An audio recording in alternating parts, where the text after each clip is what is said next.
사고 이거는 뭐 그 자체가 용납되면 안 되는 일이지만 그래도 그건 침해 사고라고 부르잖아요.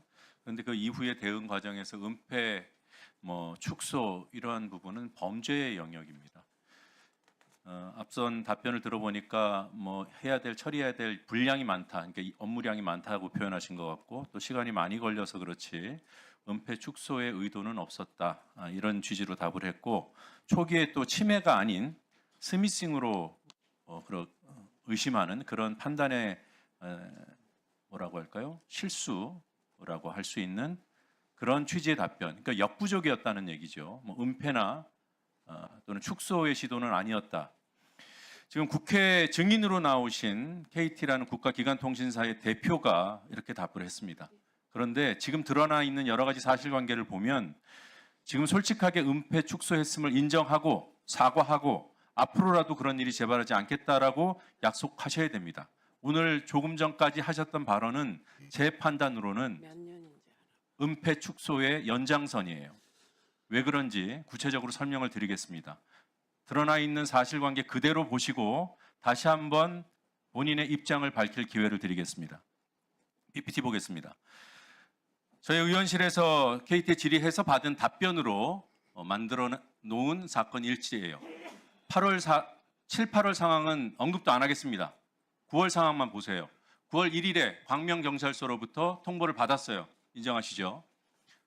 그냥 통보를 한 게 아니라 소액결제 피해라고 그렇게 통보를 해왔습니다.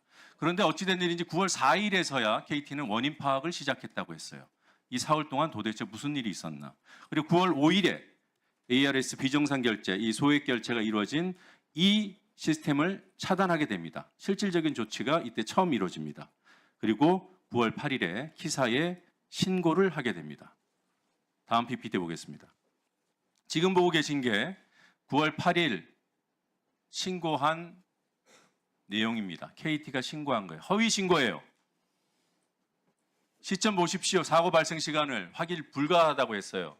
그리고 사고 인지 시점을 9월 8일 15시라고 했습니다.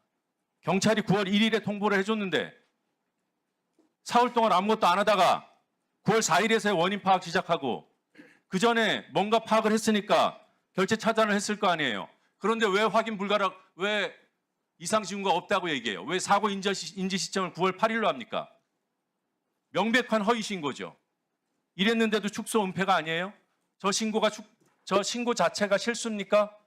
8월에도 이상 징후가 없다고 허위 신고해놓고. 다음 PPT 보겠습니다. 우리 법과 정보통신망법과 해당 시행령은 인지한 시점으로부터 24시간 이내에 신고하도록 돼 있어요. 9월 5일에 ARS 비정상 결제를 차단시켜 놓고 신고를 9월 8일에 해요? 그러니까 이 위법 상황을 모면하기 위해서 사고 발생 인지한 시점도 거꾸로 하고 허위로 하고 이상 징후가 없다는 거짓말도 버젓이 집어넣고 경찰 통보를 받은 9월 1일부터 그 직후 며칠 동안 이 시기는 매우 중요합니다. 피해가 이미 드러난 것은 어쩔 수 없지만 추가 피해를 막을 수 있는 골든타임이에요. 매우 중요한 시점이에요. 그 기간 동안 KT에서 무슨 일이 벌어졌는지 보시겠습니다. 9월 1일 오후 4시경에 광명경찰서가 KT 광명에서 일어난 소액결제 피해이기 때문에 KT 광명에 전화를 합니다. 그랬더니 거기는 KT 구로의 소관이니 KT 구로에 가보라고 해요. 그래서 수사관이 KT 구로를 직접 방문합니다. 그랬더니 KT 구로가 본사 법무실에 알아보라고 해요. 그래서 이 수사관은 본사 법무실로 전화를 겁니다. 이때까지가 9월 1일 오후 상황입니다. 그랬더니 본사 법무실에서 KT 구로가 맞다, 담당 간무에게 알아보라 하고 전화번호를 알려줍니다. 사무실 전화번호를. 그래서 그 다음날 수사관이 통화를 시도하는데 통화가 안 돼서 다시 본사 법무실에 전화를 합니다. 그랬더니 그 간부가 담당자 맞다, 휴대전화번호를 재차 알려줍니다. 다음 페이지 보겠습니다. 그 직후에 사실을 해달라고 간부랑 통화가 이루어져서 수사관이 처음 해당 간부랑 하루 만에 통화가 이루어집니다. 그랬더니 담당 간부 본사 법무실에서 저 사람이 담당자라고 했는데 저는 장비 운영만 합니다. 기술적인 부분은 모릅니다. 그래서 수사관은 또 헤맵니다. 그래서 법무실에 다시 문의를 합니다.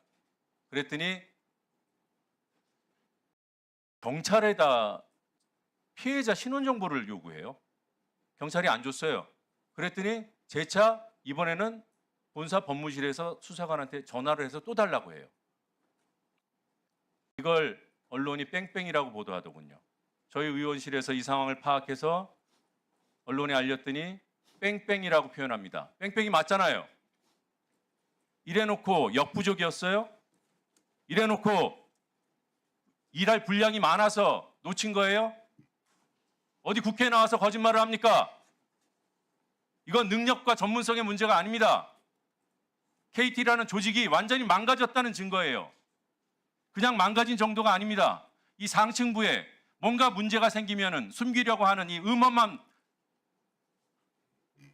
이 조직 문화가 KT 전체를 국가기관 통신사가 아니라 글로벌 기업이 아니라 매우 후진적이고 부조리한 그런 기업으로 전락시켜버린 거예요. KT 직원들한테 창피한 줄 아십시오. KT를 사용하고 있는 고객들에게 책임감을 느끼십시오. 앞선 우리 의원들 직에 관한 질의했을 때 뭐라고 답했습니까? 대표이사 지금 직에 대해서는 얘기할 시점이 아니다. 부적절하다. 어디 국회에 나와서 부적절을 따집니까? 수습에도 별 도움이 안 될 것 같아요. 여기 나와 계신 분들. 빨리 거취에 대해서 표명하는 것이 그나마 고객에 대한 도리라고 생각합니다. 이상입니다.